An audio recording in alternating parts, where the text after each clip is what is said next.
Comme vous le savez, il n'y a pas longtemps, c'était la fête des pères, et aujourd'hui, je suis content de vous parler d'un film qui se nomme Sur la route de papa, réalisé par Olivier Dacour et Nabil Etakawali. Bienvenue dans l'Actu Clap, car c'est l'actu. Clap, jingle, let's go.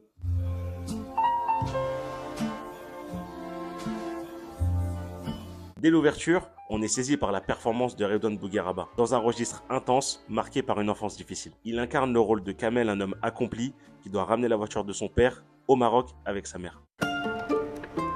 Maman, c'est quoi toutes ces affaires? C'est rien, 2-3 bricoles. Je crois que cette voiture va tenir le coup, je complète. Ça fait 10 ans qu'on a promis à ton père, faut tenir ses promesses. Ok, on t'accompagne. Quoi? Génial!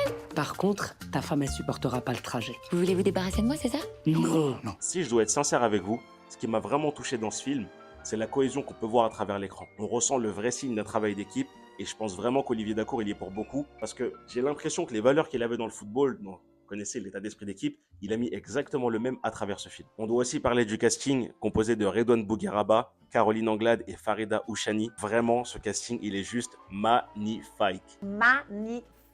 Mais j'ai eu un vrai coup de cœur pour Farida. Farida qui a incarné le rôle de Mima. Mima, un personnage qu'on peut retrouver dans quasiment tous les quartiers. Moi, tu m'as vraiment ramené un aspect nostalgique et même au-delà de ça, on ressent qu'au-delà de l'interprétation, elle a mis en fait une part d'elle dans le rôle et c'est ce qui fait toute la différence. Donc vraiment, cœur sur toi Mima.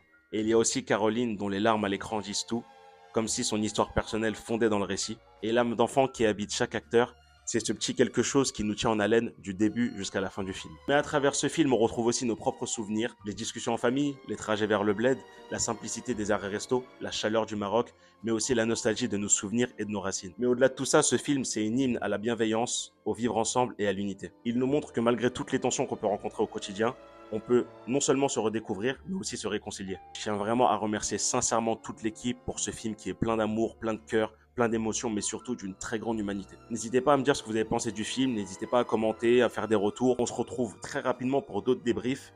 Ciao, ciao. Je t'aime. C'est ça qu'on essaie de transmettre à nos enfants et à nos petits-enfants.